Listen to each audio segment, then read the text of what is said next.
Hi ಕಲ್ಪಾಸ್ ಚಾನಲ್ಗೆ ಎಲ್ಲರಿಗೂ ಸ್ವಾಗತ. ಇವತ್ತು ನಾನು ಸಬ್ಬಸಿಗೆ ಸೊಪ್ಪಿನ ಉಪ್ಪಿಟ್ಟು ಮಾಡ್ತಾಯಿದ್ದೀನಿ. ಯಾವ ರೀತಿ ಮಾಡೋದು ಅಂತ ನೋಡ್ಕೊಂಡು ಬನ್ನಿ. ತುಂಬ ಸ್ಮೂತಾಗಿ ಮಾಡಿದ್ದೀನಿ ಇವತ್ತು ಉಪ್ಪಿಟ್ಟು. ಬಾಯಲ್ಲಿಟ್ಟರೆ ಕರಗುವಂತಹ ಉಪ್ಪಿಟ್ಟು ಮಾಡಿದ್ದೀನಿ. ಸಬ್ಬಸಿಗೆ ಸೊಪ್ಪಿನ ಉಪ್ಪಿಟ್ಟನ್ನು ಯಾವ ರೀತಿ ಮಾಡೋದು ಅಂತ ನೋಡ್ಕೊಂಡು ಬನ್ನಿ. ಒಂದು ಕಟ್ಟು ಸಬ್ಬಸಿಗೆ ಸೊಪ್ಪು ತೊಗೊಂಡಿದ್ದೀನಿ ನಾನು. ಇದನ್ನು ಕ್ಲೀನಾಗಿ ತೊಳೆದುಬಿಟ್ಟು ಹೆಚ್ಚಿಟ್ಕೊಳ್ತೀನಿ ಸಣ್ಣದಾಗಿ. ರವೆ ತೊಗೊಂಡಿದ್ದೀನಿ. 1.5 ಕಪ್ಪಿನಷ್ಟು ರವೆ, 300 ಗ್ರಾಮ್ ಇದೆ ಇದು ರವೆ. ಸಬ್ಬಸಿಗೆ ಸೊಪ್ಪು ನೋಡಿ ಕ್ಲೀನಾಗಿ ತೊಳೆದುಬಿಟ್ಟು ನಾನು ಈ ರೀತಿ ಸಣ್ಣದಾಗಿ ಹೆಚ್ಚಿಟ್ಕೊಂಡಿದ್ದೀನಿ. 1 ಕಟ್ಟು ಪೂರ್ತಿ. ಹಸಿರು ಮೆಣಸಿನಕಾಯಿ 5ರಿಂದ 6 ತೊಗೊಂಡಿದ್ದೀನಿ. ನಿಮ್ಮ ಖಾರಕ್ಕೆ ತಕ್ಕ ಹಾಗೆ ತಗೊಳ್ಳಿ. ಟೊಮೆಟೊ 2ನ್ನ ಈ ರೀತಿ ಸಣ್ಣದಾಗಿ ಹೆಚ್ಚಿಟ್ಕೊಂಡಿದ್ದೀನಿ. 2 ಟೊಮೆಟೊ. 3 ಈರುಳ್ಳಿನ ಈ ರೀತಿ ಸಣ್ಣದಾಗಿ ಹೆಚ್ಚಿಟ್ಕೊಂಡಿದ್ದೀನಿ. ಕರಿಬೇವಿನ ಸೊಪ್ಪು ಸ್ವಲ್ಪ ತೊಗೊಂಡಿದ್ದೀನಿ. ಎಣ್ಣೆ 5 ಟೇಬಲ್ ಸ್ಪೂನ್ ತೊಗೊಂಡಿದ್ದೀನಿ. ಕಡಲೆಬೇಳೆ 2 ಟೇಬಲ್ ಸ್ಪೂನ್ ತೊಗೊಂಡಿದ್ದೀನಿ.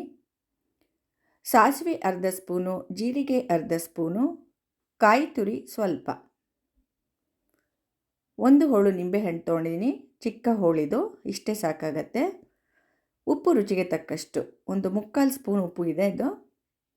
ಈ ಕಪ್ಪಲ್ಲಿ ನೋಡಿ 1.5 ಕಪ್ ತೊಗೊಂಡಿನಿ. ಮೆಜರ್ಮೆಂಟ್ ಕಪ್ ಇರುತ್ತಲ್ವ, ಅದರಲ್ಲಿ 1.5 ಕಪ್ ತೊಗೊಂಡಿನಿ. ಇವಾಗ ನಾನು ನೀರನ್ನು ಕಾಯೋದಕ್ಕೆ ಇಡ್ತಾ ಇದ್ದೀನಿ. ನಾನು ಯಾವ ಕಪ್ನಲ್ಲಿ ರವೆ ತೊಗೊಂಡಿದ್ನೋ ಅದೇ ಬಟ್ಲಲ್ಲಿ 4 ಬಟ್ಲಿನಷ್ಟು ನೀರನ್ನು ಹಾಕಿಬಿಟ್ಟು ಇದನ್ನು ಕಾಯೋದಕ್ಕೆ ಇಡ್ತೀನಿ. ಚೆನ್ನಾಗಿ ಕುದಿಬೇಕು ಆ ನೀರು. ಸಣ್ಣ ಉರಿಲಿ ಇಡ್ತಾ ಇದ್ದೀನಿ. ಅಲ್ಲಿ ತನಕ ನಾವು ಇವಾಗ ರವೆ ಹುರ್ಕೊಳ್ಳೋಣ. ರವೆ ಹಾಕ್ಕೊಂಡು ಮೀಡಿಯಮ್ ಫ್ಲೇಮಲ್ಲಿ ಹುರ್ಕೊಳ್ತಾ ಇದ್ದೀನಿ ನಾನು. ಸ್ವಲ್ಪ 1 ಟೇಬಲ್ ಸ್ಪೂನಷ್ಟು ಎಣ್ಣೆ ಹಾಕ್ಕೊಳ್ತಾ ಇದ್ದೀನಿ. ಎಣ್ಣೆ ಸಮೇತ ರವೆ ಹುರಿದ್ರೆ ತುಂಬಾ ಚೆನ್ನಾಗಿರುತ್ತೆ. ರವೆಯ 4ರಷ್ಟು ನೀರನ್ನು ನಾನು ತೊಗೊಂಡಿದ್ದೀನಿ. ಗೋಲ್ಡನ್ ಬ್ರೌನ್ ಆಗೋವರೆಗೂ ನಾವು ಇವಾಗ ರವೆನ ಹುರ್ಕೋಬೇಕು. ಮೀಡಿಯಮ್ ಫ್ಲೇಮಲ್ಲೇ ಹುರ್ಕೊಳ್ಳಿ, ತುಂಬ ಜೋರು ಉರಿಬೇಡ. ಹೀಗೆ ಹುರಿತಾನೆ ಇರಬೇಕು, ಕೈ ಬಿಡಬಾರ್ದು. ಕೈ ಬಿಟ್ಬಿಟ್ರೆ ಸೀದೋಗುತ್ತೆ, ಆದ್ದರಿಂದ ಕೈ ಬಿಡಬಾರ್ದು, ಹೀಗೆ ಹುರಿತಾನೆ ಇರಬೇಕು. ಗೊತ್ತಾಗತ್ತೆ ರವೆ ಕೆಂಪಗಾಗೋದು. ಸ್ವಲ್ಪ ಕೆಂಪಗಾಗತ್ತಲ್ವ, ಆವಾಗ ಆಗಿದೆ ಅಂತ ಅರ್ಥ. ಇವಾಗ ರವೆ ಎಲ್ಲ ಹುರಿದಾಗಿದೆ ನೋಡಿ. ರವೆದು ಕಲರ್ ಚೇಂಜ್ ಆಗಿದೆ, ಹಾಗೂ ರವೆ ಒಂಥರ ಸ್ವಲ್ಪ ದಪ್ಪ ಆಗಿದೆ, ಎಲ್ಲ ಅರಳಿದೆ ರವೆ. ಇವಾಗ ರವೆ ಹುರಿದಾಗಿದೆ ಅಂತ ಅರ್ಥ, ಅದು ಗೊತ್ತಾಗುತ್ತೆ ಹುರಿಯುವಾಗ ನಿಮಗೆ. ಇವಾಗ ನಾನು ಇದನ್ನು ಒಂದು ಪ್ಲೇಟ್ಗೆ ತೆಗೆದಿಟ್ಕೊಳ್ತೀನಿ. ನೋಡಿ, ಎಲ್ಲ ತೆಗೆದಿಟ್ಕೊಂಡಿನಿ ಬೇರೆ ಪ್ಲೇಟ್ಗೆ. ಅದೇ ಬಾಣಲೆಗೆ ಇವಾಗ ನಾನು 3 ಟೇಬಲ್ ಸ್ಪೂನಷ್ಟು ಎಣ್ಣೆ ಹಾಕ್ಕೊಳ್ತಾ ಇದ್ದೀನಿ. 4 ಟೇಬಲ್ ಸ್ಪೂನ್ನಲ್ಲಿ ನಾನು ರವೆ ಹುರಿಯೋದಕ್ಕೆ 1 ಟೇಬಲ್ ಸ್ಪೂನ್ ಹಾಕಿದ್ದೆ. ಈಗ 3 ಟೇಬಲ್ ಸ್ಪೂನಷ್ಟು ಹಾಕ್ಕೊಂಡಿದ್ದೀನಿ. ಅರ್ಧ ಸ್ಪೂನ್ ಸಾಸಿವೆ ಹಾಕ್ಕೊಳ್ತಾ ಇದ್ದೀನಿ. ಸಾಸಿವೆ ಸಿಡಿದ ನಂತರ ಜೀರಿಗೆ ಹಾಕ್ಕೊಳ್ತಾ ಇದ್ದೀನಿ. ಜೀರಿಗೆ ಕೂಡ ಸಿಡಿದ ನಂತರ ಕಡಲೆಬೇಳೆ ಹಾಕ್ಕೊಳ್ತಾ ಇದ್ದೀನಿ. ಕಡಲೆಬೇಳೆ 2 ಟೇಬಲ್ ಸ್ಪೂನ್ ಇದೆ ಇದು. ಕ್ಲೀನಾಗೆಲ್ಲ ಹುರ್ಕೋಬೇಕು ಇವಾಗ. ಕಡಲೆಬೇಳೆ ಹಾಕಿದ್ಮೇಲೆ ಕಡಲೆಬೇಳೆ ಕೆಂಪಗಾಗೋವರೆಗೆ ಹುರ್ಕೋಬೇಕು. ತುಂಬ ಕಪ್ಪಗಾಗಿ ಸೀದೋಗೋ ಥರ ಎಲ್ಲ ಹುರ್ಕೋಬೇಡಿ. ಲೈಟಾಗಿ ಕೆಂಪಗಾದರೆ ಸಾಕಾಗತ್ತೆ. ಈಗ ನೋಡಿ, ಕೆಂಪಗಾಗಿದೆ ಕಡಲೆಬೇಳೆ. ಈರುಳ್ಳಿ ಹಾಕ್ಕೊಳ್ತಾ ಇದ್ದೀನಿ. ಮೆಣಸಿನ್ಕಾಯಿ ಹಾಗೂ ಕರಿಬೇವು ಕೂಡ ಹಾಕ್ಕೊಳ್ತೀನಿ ಇವಾಗ. 3 ಇವಾಗ ಫ್ರೈ ಮಾಡ್ಕೋಬೇಕು. ಈರುಳ್ಳಿ ಟ್ರಾನ್ಸ್ಪರೆಂಟ್ ಆಗೋವರೆಗೆ ಫ್ರೈ ಮಾಡ್ಕೋಬೇಕು.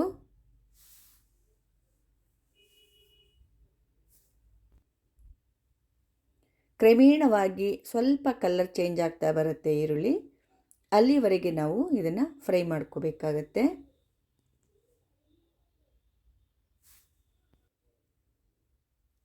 ಇವಾಗ ನೋಡಿ, ಲೈಟಾಗಿ ಬ್ರೌನ್ ಕಲರ್ ಆಗಿದೆ ಈಗ ನೋಡಿ.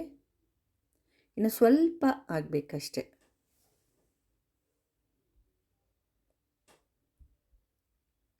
ಪೂರ್ತಿಯಾಗಿ ಇವಾಗ ಟ್ರಾನ್ಸ್ಪರೆಂಟ್ ಆಗಿದೆ. ಟೊಮೆಟೊ ಹಾಕ್ಕೊಳ್ತಾ ಇದ್ದೀನಿ. 2 ಟೊಮೆಟೊ ಹಾಕ್ಕೊಳ್ತಾ ಇದ್ದೀನಿ. ಟೊಮೆಟೊ ಏನು ತುಂಬ ಮೆತ್ತಗಾಗಬೇಕಿಲ್ಲ, ಒಂದು ಸ್ವಲ್ಪ ಫ್ರೈ ಆದರೆ ಸಾಕಾಗತ್ತೆ. ಟೊಮೆಟೊದ್ದು ಹಸಿ ವಾಸನೆ ಹೋಗೋ ತನಕ ಸ್ವಲ್ಪ ಫ್ರೈ ಮಾಡ್ಕೋಬೇಕಷ್ಟೆ.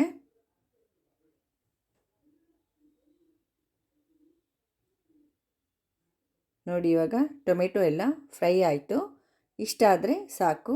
ಇವಾಗ ನಾನು ಇದಕ್ಕೆ ಸಬ್ಬಸಿಗೆ ಸೊಪ್ಪನ್ನು ಹಾಕ್ಕೊಳ್ತಾ ಇದ್ದೀನಿ. ಸಬ್ಬಸಿಗೆ ಸೊಪ್ಪು ಹಾಕ್ಕೊಂಡು ಒಂದು 2 ನಿಮಿಷನಾದರೂ ನಾವು ಫ್ರೈ ಮಾಡ್ಕೋಬೇಕಾಗತ್ತೆ. ಎಷ್ಟೊಂದು ಜಾಸ್ತಿ ಇದೆ ನೋಡಿ ಸಬ್ಬಸಿಗೆ ಸೊಪ್ಪು. ಇದೆಲ್ಲ ಕ್ರಮೇಣ ಕಡಿಮೆ ಆಗ್ತಾ ಬರುತ್ತೆ ನೋಡಿ. ಇವಾಗಲೇ ಹುರ್ಕೊಳ್ಳುವಾಗಲೇ ಕಡಿಮೆ ಆಗುತ್ತೆ ಸಬ್ಬಸಿಗೆ ಸೊಪ್ಪೆಲ್ಲ.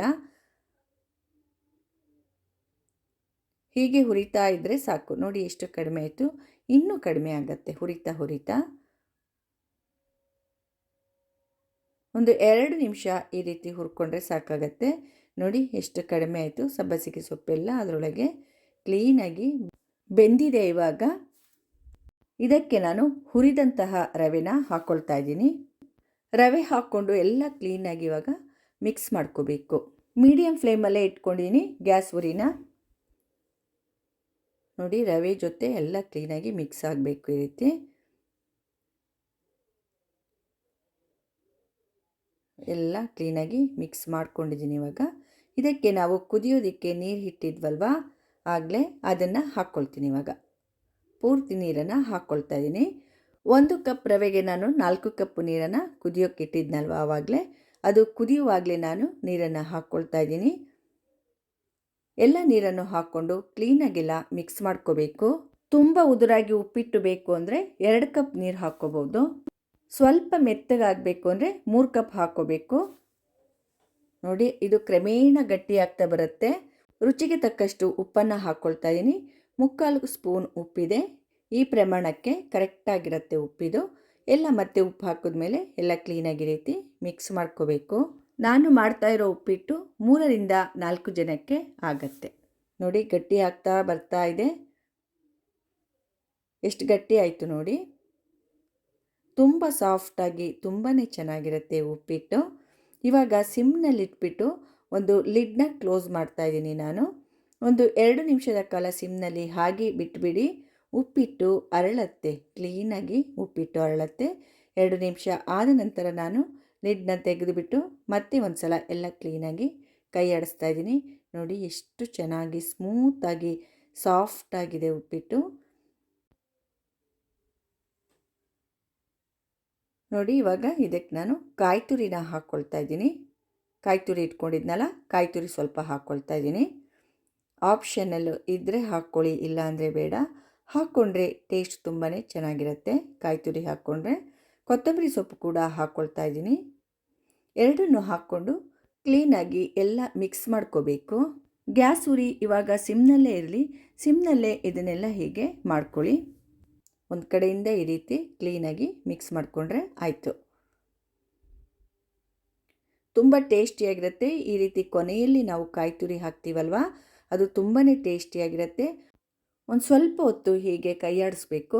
ಕಾಯಿ ತುರಿ ಇವಾಗ ಹಾಕಿದ್ದೀವಲ್ವ, ಆದ್ದರಿಂದ ಒಂದು ಸ್ವಲ್ಪ ಹೊತ್ತು ಹೀಗೆ ಕೈ ಆಡಿಸಿದ ಮೇಲೆ ಗ್ಯಾಸ್ನ ಆಫ್ ಮಾಡ್ಕೊಂಬಿಟ್ಟು 1 ಟೇಬಲ್ ಸ್ಪೂನಿನಷ್ಟು ಎಣ್ಣೆ ಹಾಕ್ಕೊಳ್ತಾ ಇದ್ದೀನಿ.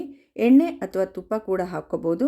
ಎಣ್ಣೆ ಹಾಕೋದ್ರಿಂದ ಶೈನಿಂಗ್ ತುಂಬ ಚೆನ್ನಾಗಿರುತ್ತೆ. ಕೊನೆಯಲ್ಲಿ 1 ಸ್ಪೂನು ನಿಂಬೆ ಹಣ್ಣನ್ನು ಹಿಂಡ್ಕೊಳ್ತಾ ಇದ್ದೀನಿ. ಒಂದು ಸಣ್ಣ ಹೋಳು ಆದ್ದರಿಂದ ಇದು ಪೂರ್ತಿಯಾಗಿ ಹಿಂಡ್ಕೊಳ್ತಾ ಇದ್ದೀನಿ. ದೊಡ್ಡ ಹೋಳಾದರೆ ಅದರಲ್ಲಿ ಅರ್ಧ ಹಿಂಡ್ಕೊಳ್ಳಿ ಸಾಕಾಗುತ್ತೆ. ಟೊಮೆಟೊ ಬೇರೆ ಹಾಕಿರ್ತೀವಲ್ವ, ಆದ್ದರಿಂದ ಇವಾಗ ಎಲ್ಲ ಕ್ಲೀನಾಗಿ ರೀತಿ ಕೈ ಆಡಿಸ್ಕೋಬೇಕು. ನೋಡಿ ಒಂದು ಕಡೆಯಿಂದ ಎಲ್ಲ ಕ್ಲೀನಾಗಿ ರೀತಿ ಕೈ ಆಡಿಸ್ಕೊಂಬಿಟ್ರೆ ಉಪ್ಪಿಟ್ಟು ಇವಾಗ ರೆಡಿ ಆಯಿತು. ಇದನ್ನು ಸರ್ವ್ ಮಾಡೋಣ ಇವಾಗ. ನೋಡಿ ಸರ್ವ್ ಮಾಡಿದ್ದೀನಿ ನಾನು. ಎಷ್ಟು ಸ್ಮೂತಾಗಿ, ಎಷ್ಟು ಶೈನಿಂಗಾಗಿ, ಎಷ್ಟು ಚೆನ್ನಾಗಿದೆ ನೋಡಿ. ಸಬ್ಬಸಿಗೆ ಸೊಪ್ಪಿನ ಉಪ್ಪಿಟ್ಟು ತುಂಬ ಟೇಸ್ಟಿಯಾಗಿರುತ್ತೆ. ಕಬ್ಬಿಣದ ಅಂಶ ಯಥೇಚ್ಛವಾಗಿ ಈ ಸಬ್ಬಸಿಗೆ ಸೊಪ್ಪಿನಲ್ಲಿ ಇರುತ್ತೆ. ತುಂಬಾ ಒಳ್ಳೆಯದು ಆರೋಗ್ಯಕ್ಕೆ. ಇವಾಗ ಉಪ್ಪಿಟ್ಟು ರೆಡಿಯಾಗಿದೆ. ಎಷ್ಟು ಚೆನ್ನಾಗಿದೆ ನೋಡಿ ಉಪ್ಪಿಟ್ಟು. ಸ್ಮೂತಾಗಿ ಬಾಯಲ್ಲಿಟ್ಟರೆ ಕರಗಿ ಬಿಡುತ್ತೆ. ಎಲ್ಲರಿಗೂ ಈ ಉಪ್ಪಿಟ್ಟಿನ ರೆಸಿಪಿ ಇಷ್ಟ ಆಗಿದೆ ಅಂದ್ಕೊಳ್ತೀನಿ. ನನ್ನ ಚಾನಲ್ಗೆ ಸಬ್ಸ್ಕ್ರೈಬ್ ಆಗೋದನ್ನು ಖಂಡಿತವಾಗಿ ಯಾರೂ ಮರೆಯಬೇಡಿ. ಲೈಕ್ ಮಾಡಿ, ಶೇರ್ ಮಾಡಿ ಹಾಗೂ ಕಮೆಂಟ್ಸ್ ಮೂಲಕ ತಿಳಿಸಿ ಅಂತ ಹೇಳ್ತಾ ಎಲ್ಲರಿಗೂ ನನ್ನ ಧನ್ಯವಾದಗಳು. ಮುಂದಿನ ರೆಸಿಪಿಯೊಂದಿಗೆ ಮತ್ತೆ ಸಿಗ್ತೀನಿ. ನಮಸ್ಕಾರಗಳು.